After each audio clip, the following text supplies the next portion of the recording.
I am very, very delighted to be joined by Dr. Yvette Ankrah MBE, transformational coach, and we're going to be talking about self-care, the art of self-care and how to avoid burnout. I've just been talking to Yvette about the whole piece around the first lockdown. I completely over-responded to lockdown.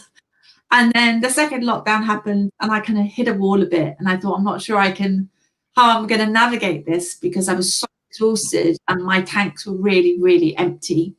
So welcome, Dr. Ankrah. Lovely to see you. Your lovely smiling face. So where do we start with this? I mean, you talk about the art of self-care. Mm-hmm. Tell me, define to me what the art of self-care is. I didn't even know it was an art. I define it as an art because it's a practice. It's about committing and engaging to the practice of self-care. And I say it's an art because it's something that we do need to learn. So many of us don't do it. We start with very basics of, okay, we'll have that bubble bath or whatever. We don't go deeper into what self-care is and what it means. So that's why I say it's an art, because it's a practice. It's something we do regularly, and you can get really good at self-care. So that's how I frame it and think of it in that way. Yeah. So with it, when you say self-care, mm-hmm. Often many of us struggle with the idea of looking after ourselves. I mean, the cliche of putting your oxygen mask mm-hmm. on. I think in the first lockdown, I kind of went, I'm just going to look after everybody else. Yeah. And then I just find my batteries becoming more and more depleted, my energy becoming more depleted, and it serves no one. So how do we make that shift of actually saying this is a really important piece about, claiming that we're worth it to look after ourselves? How do we say, I am going to look after myself here and give ourselves permission to do that? Okay. Well, everything I do always starts from within. So everything starts with you. If you're not thriving, nothing will thrive. So, you want to give to partners, children, your work. You can't do that if you're not optimum. So that's why it's so important to take care of you. And when I talk about self-care, I'm talking about the habits and practices that we do on a daily basis that fill that cup. We're always giving from this half full, slightly, dregs at the bottom cup. You should be giving from a full, abundant, flowing cup. And, you start by looking at a range of aspects that are going on in your world and thinking about how you can improve that and how you can, the things that you are doing really well, that you can do more of, and the things that aren't working as well as you'd like, how you can, make them work better. So part of creating that optimum self-care is actually creating a self-care plan. We look at plans for everything, but I doubt many of your listeners have a self-care plan. And it's just I wouldn't. I mean, I just put one in place for this lockdown. So for the first time, for me, I'm starting with morning and evenings. Or actually, what I'm discovering is late afternoon, I'm incredibly grumpy and I've lost all my energy. So that is a place where normally I would push through or have an extra cup of coffee. And this time I'm not going to do that. So, yeah. Excellent. So that's the start of awareness of self, of knowing what works for you, your energy, your best times. But the plan actually looks at 6 areas. So it will look at, your work and employment. So what's going on in that space. It will look at what's going on for you psychologically, also what's going on physically. So, we often find that we're skipping lunch, for example, or we might find, as Susie mentioned, when you've got a bit that you want to push through, you might end up drinking more coffee or eating cakes or things just to boost your energy, and you notice that you're not eating well. Also looking at the emotional. So, we have a range of emotions that are happening, particularly at this time with lockdown. And it's allowing yourself to express, to feel, to connect with those emotions. All emotions are valid. And it's about having someone to talk to, about those emotions as well. journaling's a good tool that you can use to help you with that. The other thing is the spiritual. So when I say spiritual, it's not necessarily religion. It's all about how you connect with something more than you. So it can be religion if that is part of your worldview. If it's not, it could be volunteering. It could be getting out and about in nature. So there are, you know, various ways to connect with something that's more than you. And then finally is our relationships. So often we're with people and we're not really with the people. Our brains are thinking about all the other things that we haven't done. And sorry, I'm back and my whole Wi-Fi just went. I said, working fine. I've just gone for the self-care plan. went. I've just been going through the self-care plan for the listeners. Fantastic. Thank you very much. Sorry about that. That's fine. Working from home. I think it's a metaphor. Yes. Went. Exactly. So you do need to look at that and rest up as well. So I was talking about the different areas of self-care plan. So you'd look at education, employment or your career, what's working well, what could be improved. Your physicality, I was saying we often skip lunch. How many times are we sitting, going for the whole day at this desk? What are we eating? You mentioned, you know, reaching for that coffee to boost the energy. Sometimes that, you know, can affect our diet, to be honest. The psychological, what's going on in our minds? How do we still our minds at the end of the day? And then the emotional, looking at all the different emotions we go through, the spiritual, connected to something that's more than us, and then also our relationships and actually being present when we are with our loved ones. So when we're looking at self-care planning, you'll look at all those areas and pick the top 3. You're not going to do all of them because that becomes overwhelming. You pick the top 3 that will make the most impact right away. So it could be part of your morning routine. It might be actually, I'm going to spend 10 minutes meditating or 10 minutes doing exercise, whatever it is. And then you might say, actually, the other thing I know I've not been doing is drinking water. Most of us are dehydrated, right? Yeah. The dehydration affects your muscles, it affects your cognition, it affects your ability to do quite a lot. And most adults are dehydrated. So it might be, I'm going to commit to drinking lots of water in the day. So you create your plan in that way so that you commit to those things. And what you're actually doing is creating new habits. Yeah. And you know, by doing that, you keep going for 21 days. You create these new habits, they become embedded. Then you think, okay, what else do I want to do? You don't do it all at once. You take it bit by bit. Yeah. Because the 2 factors that we know are going to really impact you are going to be that stress and anxiety and that potential of burnout. And the reason a self-care plan is quite an effective tool is because it helps you mitigate against that stress and can help you stop going to that place of burnout. And the reason I love it so much is because if you have ended up getting into that space, it is a way to help you come out of it. Yeah. I mean, which is a great thing to hear. I mean, I hear a lot of it. There's something like adrenaline overload, you know, that when we've had so much adrenaline that almost, you know, that's adrenal something or other. I don't know. Fatigue. Yeah, adrenal fatigue. I've heard that bandied around quite a lot. Mm-hmm. Can I go back to the self-care plan for a second? Yeah, of course. One of my big issues is like, oh, I'm going to do a self-care plan. And then I plan loads of these things. I'm going to do this, this, and this, and this. And then I get completely exhausted because almost exhausted by my self-care plan. And what I'm learning is to make it really, really small. So it is normally, you know, I trained with transcendental meditation, which is 20 minutes in the morning, 20 minutes at night. It's just not realistic for me. And I don't stick to it. But I do 10 minutes every morning.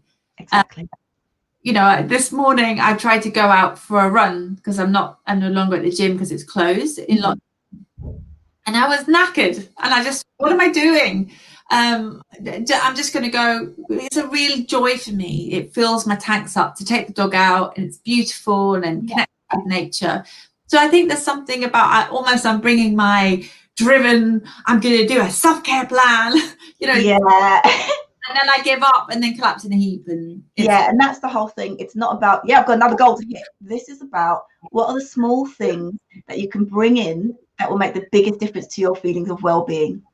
And it is about being realistic. So, you know, today I did 8 minutes of exercise, because I've got a little app that does bite-sized exercise. Why? Because that's the time I had. I'm not going to beat myself up about it and say you should be doing 30 minutes. No, I've got 8 minutes. I'd like to exercise because it will lift my mood. I'll feel better. And that's what I've got. So I'll do that. Tomorrow, I might do half an hour because I've got more time in the morning. Yeah. And, you know, before we went on there, we talked about giving ourselves permission. It's giving yourself permission to do that and say, actually, my point is I want to move. I want to energize my body, and I want to do it in a way that does lift me up and brings me joy. I'm not punishing myself. It's a case of, actually, I've got 10 minutes to meditate. That's what I've got. Tomorrow, I might do 20. But it's about yeah, that word that you use, punishing yourself. I think so many women, we work with this idea that we have to kind of crack the whip, and rather than nurture ourselves and support ourselves. And what I always ask the psychology's readers is that instead of exactly what you've just said, instead of punishing ourselves, how can we support and nurture ourselves, especially through this? We've had such a turbulent year at the best of the times, and this is how. Although I think there's hope on the horizon. There's a vaccine that was, and the American situation is changing. I don't want to go all political, but there's a change happening, which I believe is positive. I know not everybody feels like that, but there's change in the air. But it's this last bit of the marathon, isn't it, that we're running here? The last 6 miles can be really, really tough. So any specific pieces of advice for this last bit, do you know what I mean? Just to kind of get us over the line into 2021. I would say if you haven't got a gratitude practice, that would be the one thing I would say to start. Because gratitude is a huge game changer, and it helps you reframe your thinking. So just finding time in, towards the end of the day to write 3 things you're grateful for every day, you'll notice that it changes how you think about what's going on for you. You start to reframe everything. And even in the most, I can say almost the darkest days, you can still find something, whether it's the sun came out, you called to a friend, you have a hug with your child, whatever it is. Some of these things we often don't realize how uplifting they can be, and we don't notice them. And stopping to take notice of those things start to make you think about, actually, there are positive things going on. There are things that are helping me, making me feel uplifted, giving me joy as I move forward. And, have a little bit of reflection. There's a lot that's happened this year that has been tough, but there's been some beautiful things that have happened. People have come together, there's been connection, there's been some amazing things that have happened within communities. People have started talking to their family members, because we're often so busy, we spend time with people. So there are things that have happened. And the first sort of lockdown, I call it the great pause. I heard that phrase and I love it, because it meant that we could stop and reflect and engage. And rather than seeing it as something that was happening to us, we can flow with it and see how we can enhance our experience of it and close the year by reflecting on all the different things that went well for you in this year. Yeah, I mean, again, it's that positive psychology. We're a big fan of Dr. Seligman, who created the positive psychology movement. And the piece around, as you say, what went well and why is a good question to end the day with. And what you said of gratitude is, what am I grateful for? And there are some pretty grim stories out there. And if you're going to compare downwards, we are so privileged in our lifestyles. I know it's not that it isn't hard and tough, and we're not saying that, but at the same time, is when you focus on gratitude, as you say. I mean, Oprah, she says, doesn't she, that's her favorite thing, and whatever Oprah says then. It's the reason why, it's been psychologically proven to change how your brain works. Yes. So, even if you don't tell somebody that you're grateful for them, if you write it down, the effects of you expressing that gratitude is still there weeks later. So that's why it's such a big game changer, particularly when it's sometimes hard to see things. I always write things like, I've got food in my cupboard, I've got a roof over my head. We may all be experiencing this, but we're all experiencing differently. And I can moan, my first world problems, I can't get my nails done. That's a minor thing. It's a problem. There's a minor thing, but I'm grateful that I can even think about my life that way. Yeah, that's right. That is completely, doable practices that we can all put into our days. Yvette, thank you so much for your time today. You've re-energized me, and I'm thinking, right, yeah, let me just get to that. I love, the self-care plan that my battery ran out. Interesting. But I think what I heard you say just at the end was about almost your spiritual connection. So I think I've been very much focusing on my mind and body, but I think for me, there's the walks in nature and connecting to something bigger than me, that kind of sense of awe, the kind of sense of magical, the sense of mystery, I think really helped me as well. So be it listening to certain meditation types, and I think for me, I'm plugging into that idea that I'm supported, that the earth knows what to do, and we will get back to center again, that we will get through this, and we are supported, on some level. Yeah, wonderful. Thank you so much. Now, all your links are below. You've got lots of different programs going around. So if anybody needs to connect to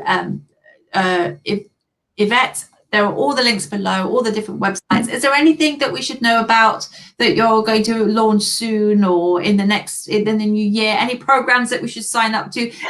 Well, I do run a workshop on creating your self-care plan, and a 90-minute workshop, and I've released the date, so the 12th of January. If people want that information, that is going to be on the Eventbrite. So yeah, that's something that will be there if you actually want to sit and spend some time, take some time out for you to actually look at this and look at what's going on for you in self-care. Brilliant, fantastic. Well, I hope everyone will take you up on that offer, because that is, I think if we can learn the art of self-care and avoid the pain of burnout, and I think it is, one of the biggest investments that we can make probably this year. So Yvette, thank you so much for your time today. Lots of love, and thank you for joining me. Thank you for having me today. Thank you.